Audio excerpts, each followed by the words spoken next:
Now, part two, the other thing that helped me was to put it back on God.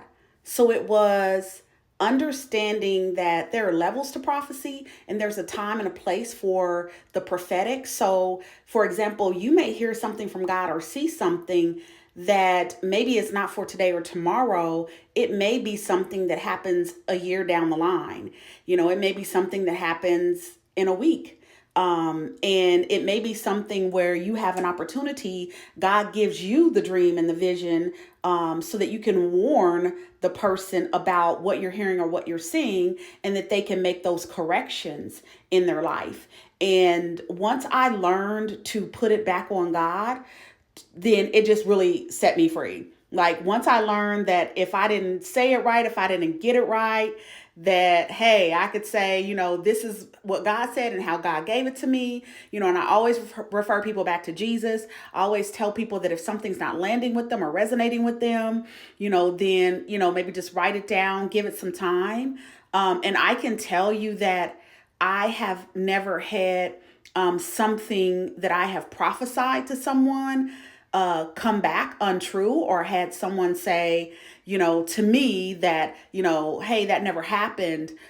In most cases, the majority of the cases, I have people really shocked and who often get very emotional and cry because they can't understand how it would know something so intimate about their life or about someone who's connected to them if I'm not in their life actively.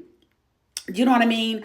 And even understanding that there's layers to having familiar spirits, and being able to differentiate what's coming to you because you're just human and it's in your spirit, opposed to what's coming to you that's completely out of the blue.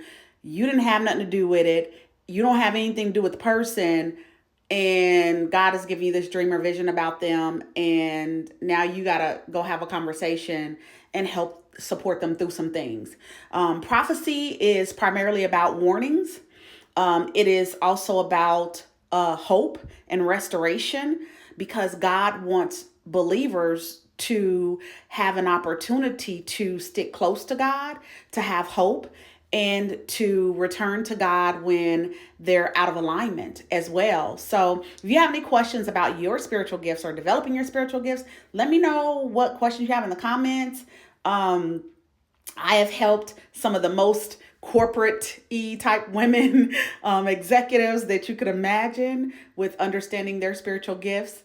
And sometimes I know that people can be really afraid of even, asking questions about that, because you just don't want to look crazy to other people. But I'm telling you, once you play full out for God, you will absolutely not care about that. And I'm telling you, God has an amazing, amazing track record. That's how I trust my spiritual gifts, because of God's track record. Not Reneeka's, not mine, but because of God's track record.